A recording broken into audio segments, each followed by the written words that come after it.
què passa?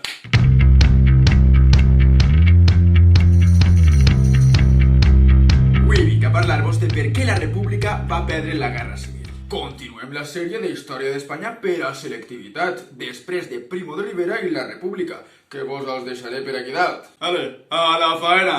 Primer, posem-nos en context. Recordem que durant tota la República la dreta i l'exèrcit havien estat donant pel sac pico pala, i algun dia anava a eixir-les bé la jugà.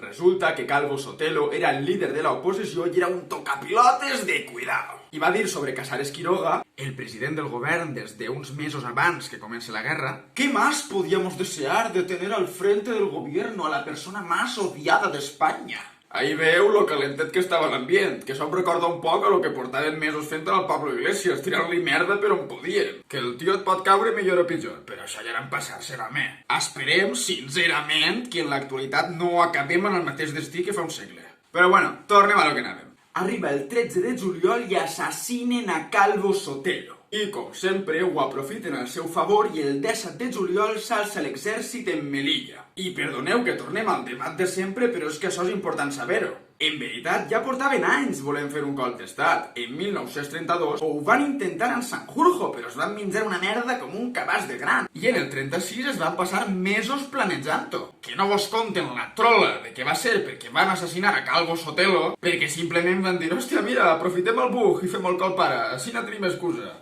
I aquí ja tenim una de les raons per les quals es va perdre la guerra. I és que el govern sabia des de feia mesos que anava a fer-se un colp d'estat, però li va suar als collons. Ja ho vam dir en l'anterior vídeo, que no va fer neteig en l'exèrcit ni mucho menos, li la bufava.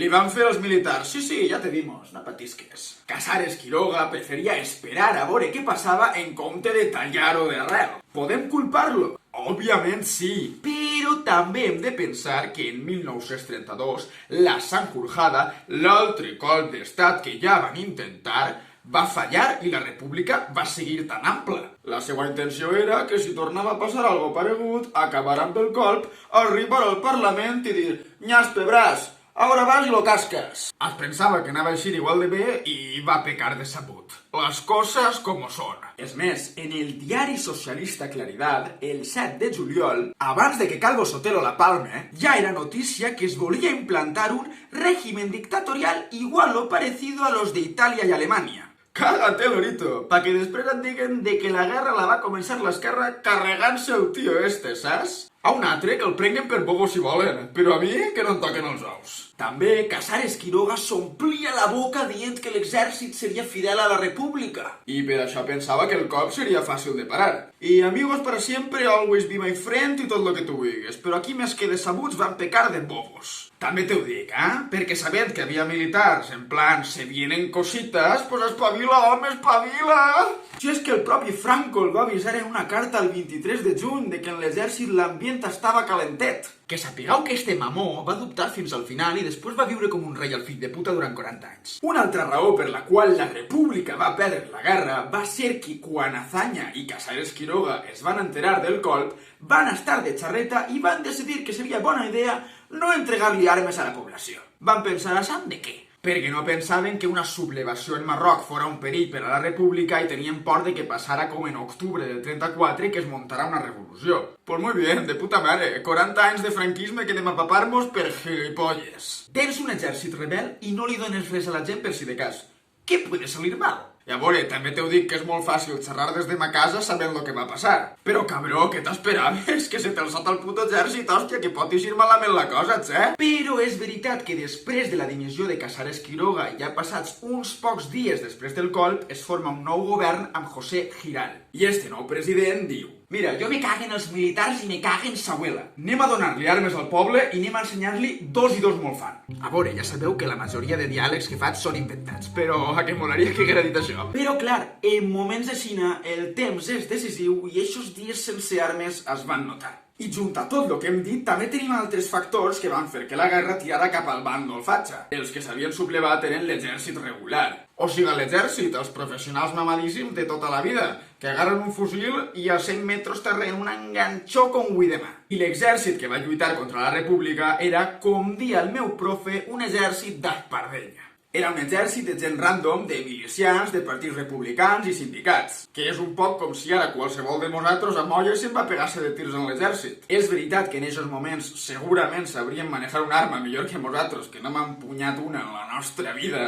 però ja m'enteneu, que un militar les pegava 100 voltes. I damunt tenim un altre problema, que dins dels defensors de la república havia forces enfrontades. Els comunistes i els anarquistes estaven barallats entre si perquè volien coses diferents. Els anarquistes volien fer la guerra i la revolució a la volta, i els comunistes diuen nanai de la Xina, primer la guerra i després la revolució. I clar, com vas a guanyar la guerra si tens un exèrcit de gent random i damunt els tens arreant-se entre ells? I també una cosa superimportant és que a la república, encara que al principi de la guerra pareixia que ho tinguera tot més o menys controlat, només li ajudaven la Unió Soviètica i les brigades internacionals. Aquestes brigades estaven formades per soldats voluntaris de 54 països diferents. La majoria d'estos xavals eren comunistes i venien a ajudar a la república perquè ells ho tenien claríssim, fascismo o libertad. I aquí tenim diverses coses a dir. Primer, que la majoria no tenia experiència usant armes i van intentar ensenyar-los però no va donar temps, es va fer el que es va poder.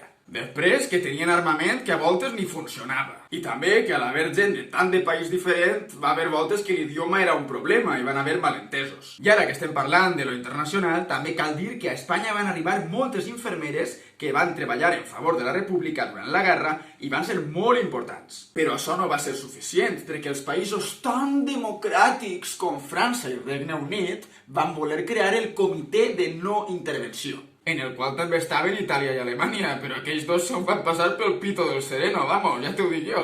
En este pacte, els aliats, molt aliades i tot el que tu vulguis, però després no volien clavar-se en líos i van dir: sí, home, sí, apanya-te-les conforme pugues, que a mi això em bufa l'ou dret i l'ou esquerre. Bàsicament perquè tenien por de que començara una segona guerra mundial si s'estacaven ahí i que es crearia un conflicte internacional. Però que sorpresa, que només va acabar la guerra civil, va començar la guerra mundial a la que tanta por li tenien. I sí, la segona guerra mundial la va començar França, quan Hitler va invadir Polònia. Per Polònia sí, però pel teu país veí no mouràs ni un dit, no, fill de puta. Si és que entre això i Eurovisió, Espanya no en pipa una.